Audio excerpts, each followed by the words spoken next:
Hello बच्चों, स्वागत है एक बार फिर से आपका अपने YouTube चैनल श्री गुरुकुल में। और आज हम बात करने वाले हैं यूपी बोर्ड क्लास 12 के मैथ के 4th चैप्टर सारणी के एक्सरसाइज 4.2 के बारे में। इससे पहले हमने एक्सरसाइज 4.1 को पूरी तरीके से हल कर लिया था। अब बच्चों इस एक्सरसाइज में जिसके बारे में बात करें एक्सरसाइज 4.2 में, इस एक्सरसाइज के क्वेश्चंस को करने के लिए सारणी के कुछ गुणधर्म होते हैं और वो गुणधर्म आपको आने आवश्यक है। इस क्वेश्चन में, इस एक्सरसाइज के सारे क्वेश्चंस में उन्हीं गुणधर्मों का प्रयोग करना रहता है और उन गुणधर्मों के प्रयोग करने से हमारी सारणी को हल करना आसान हो जाता है। तो चलिए बच्चों, सबसे पहले हम देखेंगे सारणी के कुछ गुणधर्म और उन गुणधर्मों को ध्यान से समझिएगा। तो लिख देते हैं सारणी के गुणधर्म। सारणिक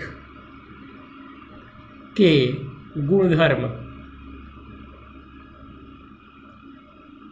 हम यहाँ पर बात करें बच्चों सारणी के गुणधर्म के बारे में, और पहला गुणधर्म हम लिखने जा रहे हैं। ठीक है, पहला इसके प्रमेय भी हम डाल सकते हैं। प्रमेय 1 लिख लीजिए क्योंकि एनसीईआरटी में प्रमेय करके दिया हुआ है। तो प्रमेय एक क्या कहता है बच्चों, ध्यान से सुनिए कि जैसे मान लीजिए ये कोई सारणी है, एक ही बार सारणी का फिगर बना रहा हूँ, बार बार मैं बढ़ाऊंगा मिटाऊंगा नहीं, ध्यान से देखिएगा। ए और 3 × 3 का बना रहा हूँ।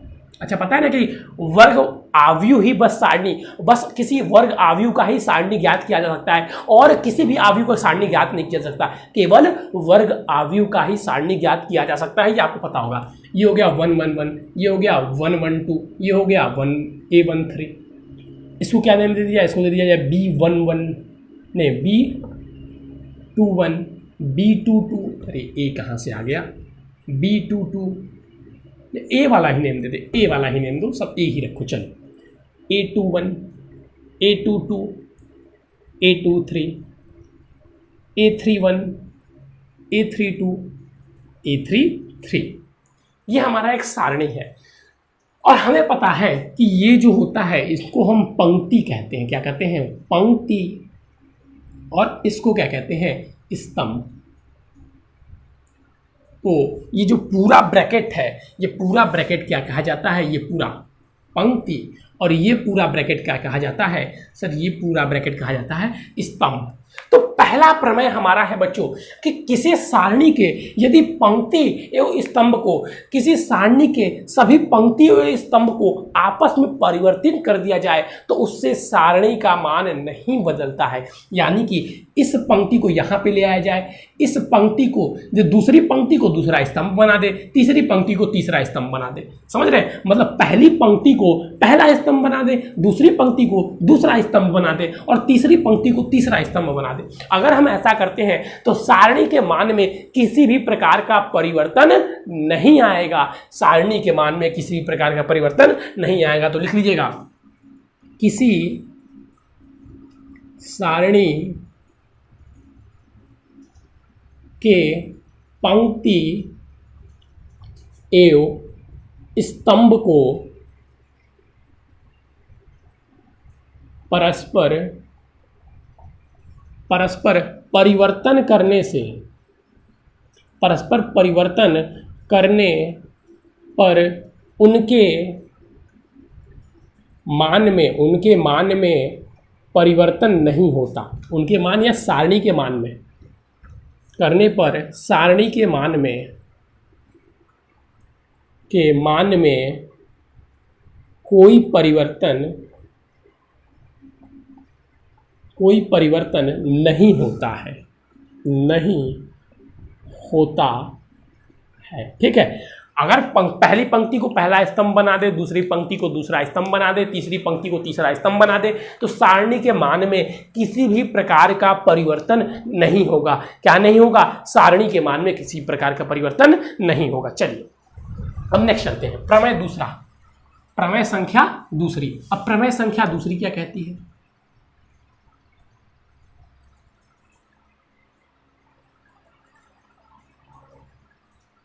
कि प्रमेय संख्या दूसरी कहती है कि यदि किसी सारणी के, लिख लूंगा उसके बाद समझाऊंगा। ठीक है, देखिएगा कि यदि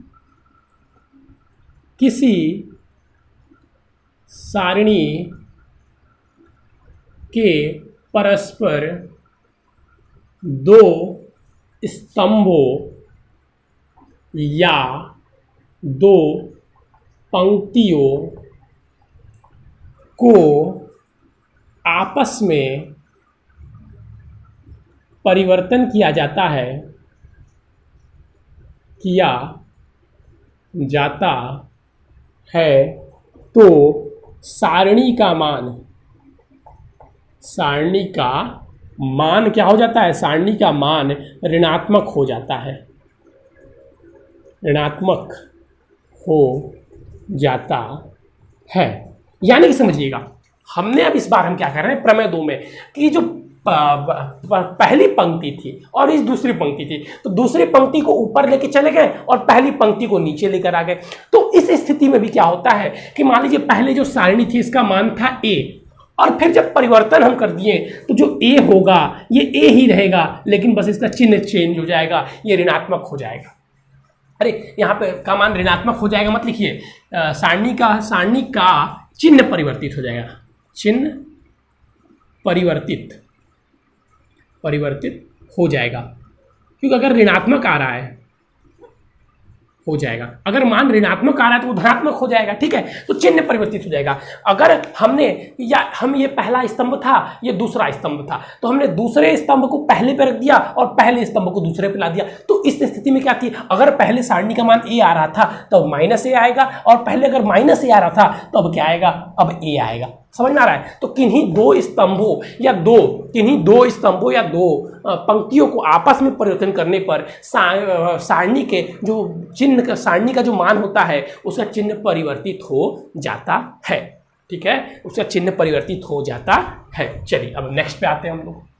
अब प्रमेय नंबर 3, प्रमेय संख्या 3 है। प्रमेय संख्या देखिए 3 क्या कहती है, तो प्रमेय संख्या 3 कहती है कि यदि लिख लूंगा फिर समझाऊंगा, ठीक है। यदि किसी सारणी, यदि सुनते रहिएगा, यदि किसी सारणी के दो पंक्ति या स्तंभ कोई भी हो, या दो पंक्ति या दो स्तंभ, कोई दो पंक्ति या स्तंभ बराबर हो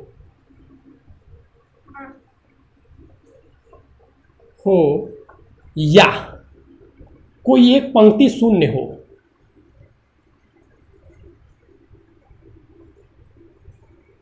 तो सारणी का मान शून्य होता है। यानी कि अब इसका मतलब समझिए, इस प्रमेय तीसरा कह रहा है कि अगर मान लीजिए हमारे पास ये सारणी है और इसमें जो यहाँ पे भी 1 लिखा हुआ है, यहाँ पे 2, यहाँ पे 3, और तीसरी पंक्ति में भी यहाँ पे 1 2 3, यानी कि प्रथम पंक्ति और दूसरी पंक्ति दोनों, प्रथम पंक्ति और तीसरी पंक्ति दोनों एक दूसरे के, दोनों बराबर है, दोनों के तत्व क्या है, बराबर है, दोनों के तत्व क्या है, बराबर है, एक जैसे हैं। तो इस स्थिति में इस सारणी का जो मान आएगा वो शून्य आएगा, या कोई एक पंक्ति शून्य हो जाए या कोई एक स्तंभ शून्य हो जाए, तब भी सारणी का मान क्या आएगा, सारणी का मान बच्चों शून्य आएगा। सारणी का मान क्या आएगा, सारणी का मान शून्य आएगा। चलिए अब नेक्स्ट, चौथा रूल है, जो चौथा प्रमेय है वो क्या कहता है। तो चौथा प्रमेय देखिए बच्चों कहता है कि यदि किसी सारणी की किसी पंक्ति या स्तंभ में k का गुणा किया जाए, यदि किसी सारणी के पंक्ति या स्तंभ में k, किसी पूर्णांक k का गुणा किया जाए, लिख लीजिए यहाँ पर, नहीं तो आप लोग कहेंगे ये k क्या है, किसी पूर्णांक k का गुणा किया जाए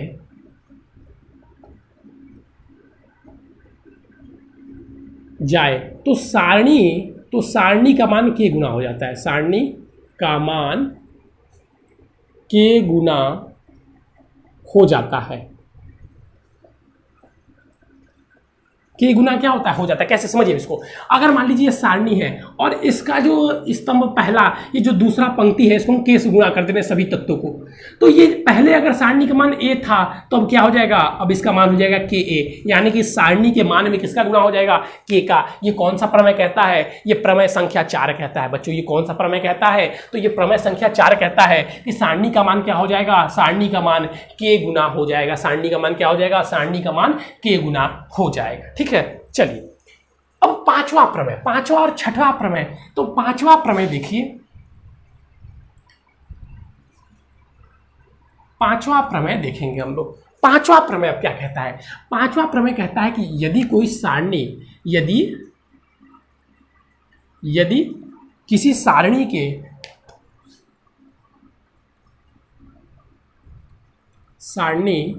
के कोई पंक्ति या स्तंभ,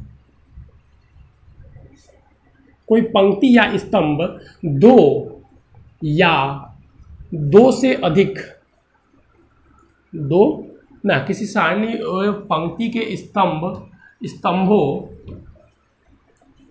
को दो तत्वों के योग में, दो संख्याओं के योग में लिखा जा सकता है, तो उन्हें दो सारणी में परिवर्तन किया जा सकता है।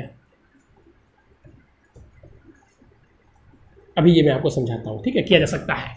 अब जो प्रमेय संख्या 6 है वो क्या है, प्रमेय संख्या 6 आपका जो हमने प्राथमिक विधि पढ़ी थी, आव्यूह का प्राथमिक स्थानांतरण द्वारा व्युत्क्रम ज्ञात करना, तो जो वो प्राथमिक रूप में हम यूज करते थे वही हमारा प्रमेय 6 है। तो प्रमेय 6 की चिंता आप लोग न करें, जो हम लोग पहले पढ़े थे वही है।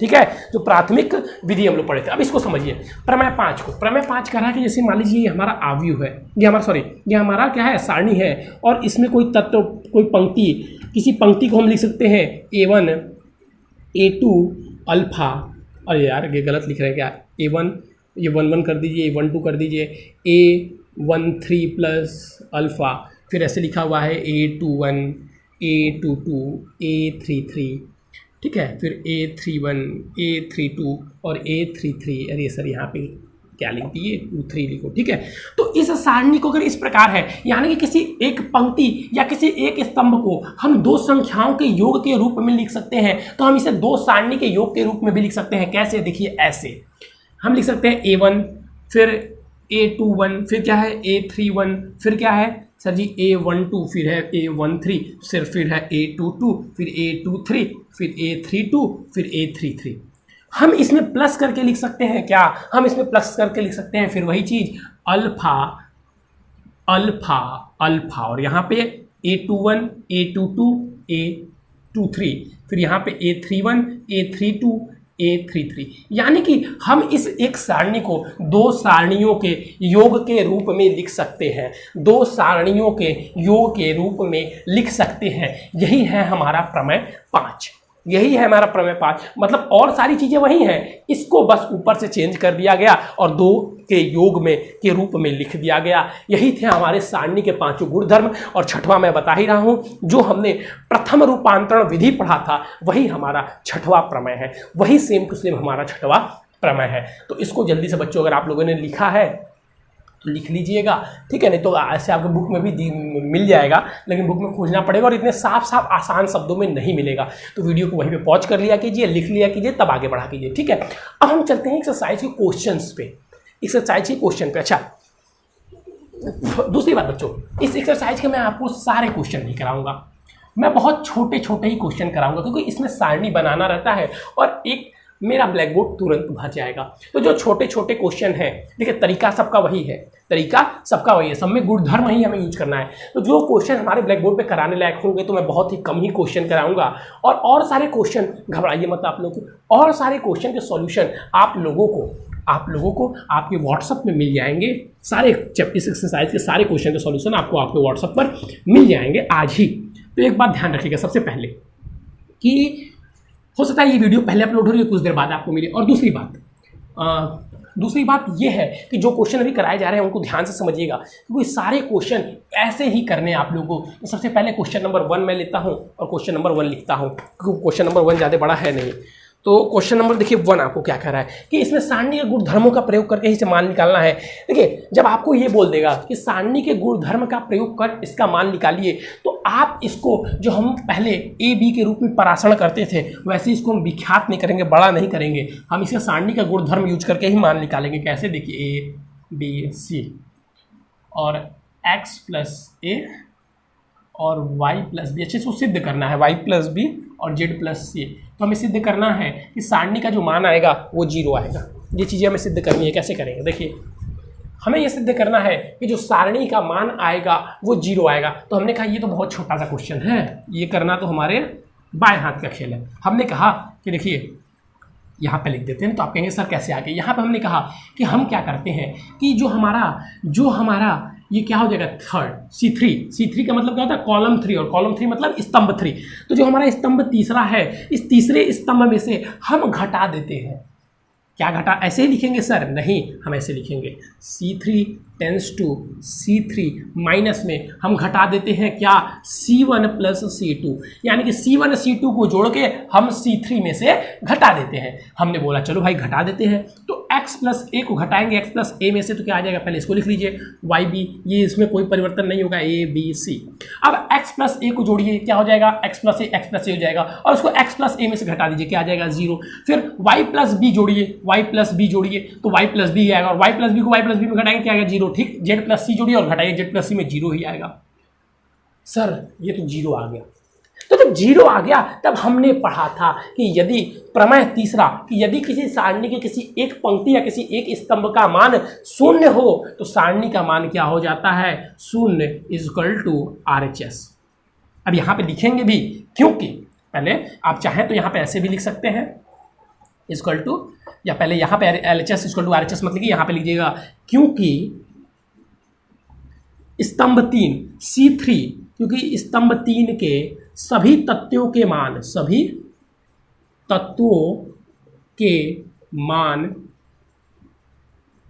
0 है। ठीक है, यहां से हम लिख सकते हैं LHS बराबर में RHS। यही हमें सिद्ध करना था, हमने सिद्ध कर लिया। हम चाहते तो इसको परासरण विधि से इसका मान भी निकाल सकते थे, लेकिन वो प्रोसेस कितना लंबा होता। तो ये गुणधर्म हमें आसान बना रहा है कि नहीं? सर जी बहुत आसान बना रहा है। आसान नहीं बना रहा है, बहुत ही आसान बना रहा है। तो चलिए जल्दी जल्दी जितने छोटे छोटे क्वेश्चन है मैं आप लोगों को बता देता हूँ। क्वेश्चन नंबर एक बार हम देख लेंगे क्या। अब क्वेश्चन नंबर सेकेंड भी इसी तरह है, बस जोड़ना है। क्वेश्चन नंबर 3 देख लीजिए, क्वेश्चन नंबर 3 देख लीजिए भाई। चलिए जल्दी जल्दी जल्दी इस क्वेश्चन नंबर 3 दिखा दीजिए सर। क्वेश्चन नंबर 3 जैसे ही मैं लिखा, ये दिया हुआ है 3 नहीं दिया हुआ है 2 3 5, और क्या दिया हुआ है 7 8 9, और क्या दिया हुआ है 65 75 और 86 इक्वल टू 0। और ये अब ये कैसे होगा सर, अब ये कैसे किया जाए? मैंने बोला हाँ कैसे किया जाए, तो हम इसको चेक करेंगे। क्या चेक करेंगे और कैसे किया जाए, यही चेक करेंगे। तो हम एक चीज़ यहाँ पे देखिए, इसको देखते ही आप समझ जाएंगे।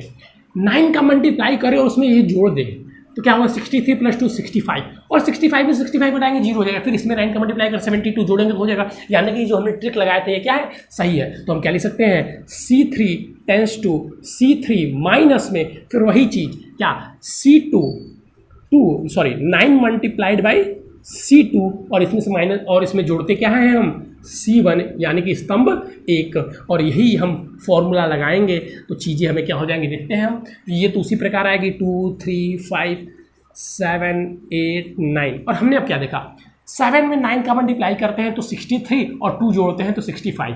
अब 65 में से 65 माइनस करेंगे 0। ठीक उसी प्रकार 9 में 8 का मल्टीप्लाई करेंगे 72 3 जोड़ेंगे 75, और 75 में 75 को मल्टीप्लाई करेंगे माइनस करेंगे 0। सारी चीज़ें 0। फिर वही चीज़ लिखेंगे ये 0, क्योंकि C3 स्तंभ 3 के सभी अवयव 0 है, इसलिए इसको सारणी का मान 0। तो LHS बराबर, तरीका वही है। देखिए सारे क्वेश्चन में आपको यही सारी चीज़ें का प्रयोग करना है, सारे क्वेश्चन में आपको इन्हीं सारी चीज़ों का प्रयोग करना है। चलिए अब एक क्वेश्चन हम लोग और देख लेते हैं। किस क्वेश्चन को देखा जाए, क्वेश्चन नंबर 4 किया जाए या क्वेश्चन नंबर 5 किया जाए, 5 तो बहुत लंबा आएगा ना, 4 किया जाए ना, 5 किया जाए। सर जी अब 6 किया जाए। चलिए भाई क्वेश्चन नंबर हम लोग 6 कर लेते हैं।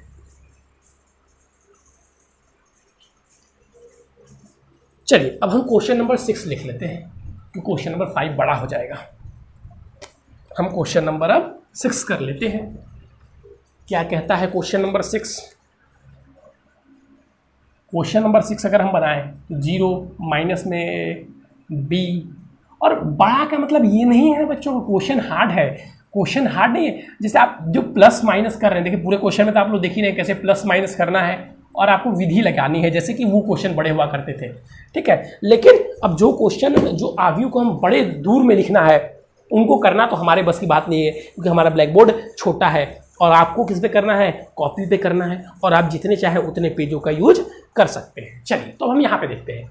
अब हमें इसको 0 सिद्ध करना है तो हम देखते हैं पहले क्या देखें हम कि अगर सोचिए कुछ आप लोग, क्या किया जाए कि 0 आ जाए। सोचिए पहले, देखिए आराम से। तो हमको लगता है R1 में C का पहले मल्टीप्लाई कर दिया जाए। चलिए चेक कर लेते हैं। तो R1 में हमने मल्टीप्लाई किया C का, तो चीज़ें क्या आ जाएंगी सर? 0 को 0 में C का मल्टीप्लाई करेंगे 0 ही रहेगा। यहाँ पे सर जी AC, और फिर यहाँ पे क्या हो जाएंगे सर जी माइनस BC, और फिर क्या चीज़ें होंगी सर? A की जगह माइनस A की जगह A, B की जगह B, 0 की जगह 0, C की जगह C, माइनस C और फिर 0। अब क्या किया जाए सर? अब हमने बोला कि हम करते हैं कि R1 में से हम घटा देते हैं क्या, R1 में से हम घटा दें क्या भाई, BR2 घटा दीजिए। देख लें एक बार सही कर रहे हैं कि नहीं। BR2 एक बार चेक कर लें। BR2 हम घटा दे रहे हैं भाई, दूर से देखने में चीज़ें क्लियर दिखाई देंगी।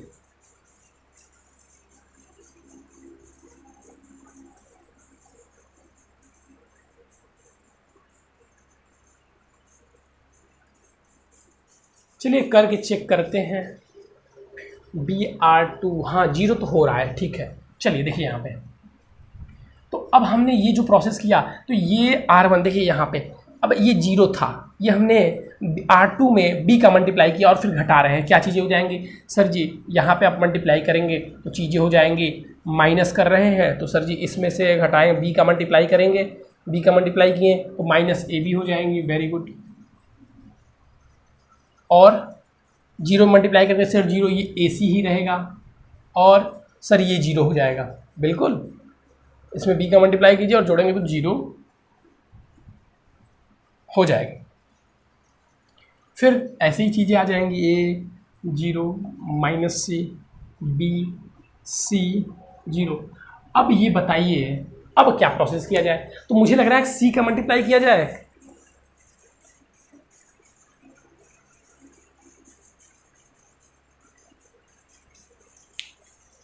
या एक चीज़ हम और कर सकते हैं कि अब हम क्या करते हैं कि हम A कॉमन ले लेते हैं। ये भी अच्छा दिख रहा है।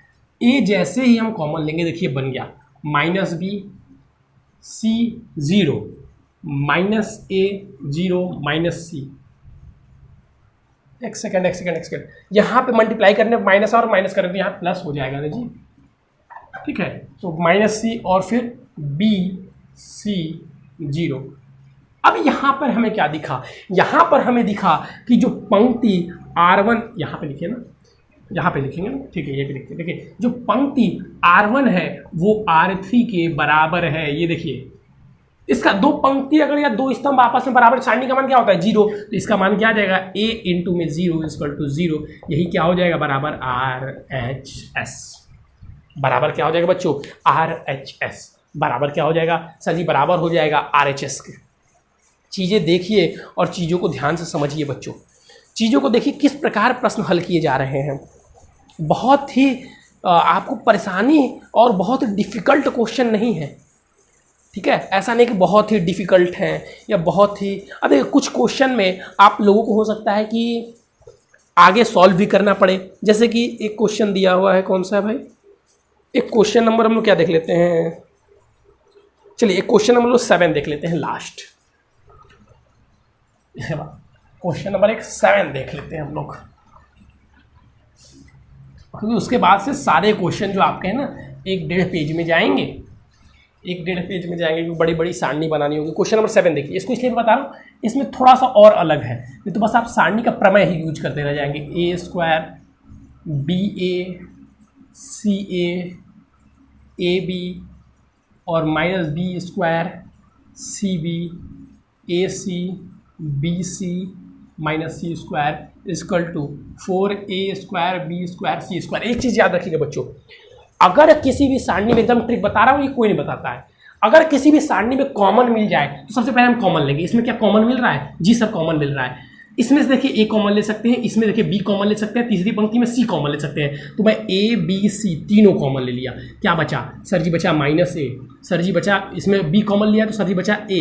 अब इसमें क्या बचा सर जी? बचा ए। अब इसको कॉमन ले लीजिए, क्या बचा sir ji? B B B. यहाँ पे क्या बचा सर जी? सी सी सी। और यहाँ पे हो जाएगा सर जी -C और यहाँ पर -B, और सारी चीज़ें सेम है। अब फिर और कॉमन ले सकते हैं, बिल्कुल ले सकते हैं। अब स्तंभ में से कॉमन ले लीजिए, तो सर जी फिर ABC कॉमन ले सकते हैं, ले लीजिए। तो A² B² C², और चीज़ें क्या बचेंगी? -1 1 1 1 -1 1 1 1 -1, ये चीज़ें हमारे पास बची हैं। अब इनको आप किसी स्तंभ या किसी सारणी से हल करना चाहें तो कर सकते हैं, लेकिन बहुत समस्याएं होंगी। बहुत क्या होंगी? बहुत समस्याएं होंगी। ठीक है, जैसे कैसे?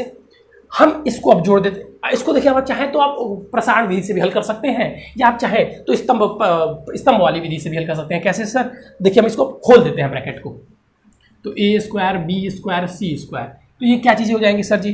-1, और इसको अब कट कर दीजिए, तो 1 का मल्टीप्लाई करेंगे 1 और 1 का मल्टीप्लाई करेंगे 1, ये 1 - 1 क्या हो जाएगा? 1 - 1 क्या हो जाएगा सर जी? 0 हो जाएगा। बताइए भाई, बताते चलिए। 1 - 1 क्या हो जाएगा? 0।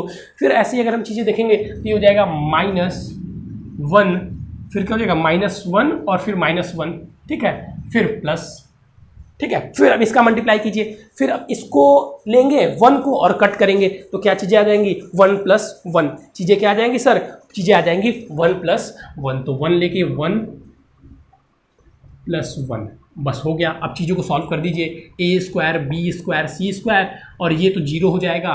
यहाँ से -2 आएगा, -2 2, और ये +2 2 4A² B² C², क्या यही RHS नहीं था? हमने सिद्ध कर दिया। तो कहीं कहीं हो सकता है, और अधिक क्वेश्चन में ही आपको ऐसे मिले कि आपको प्रसारण भी करना पड़े, ठीक है, अधिक क्वेश्चन में आपको थोड़ा सा प्रसारण भी करना पड़े, लेकिन प्रसारण हम अंत में करेंगे, जैसे कि हम लोग यहाँ पे किए हैं। बीच में ही आप प्रसारण करेंगे तो आंसर सही आएगा, लेकिन आपको मार्क्स नहीं मिलेंगे, ठीक है।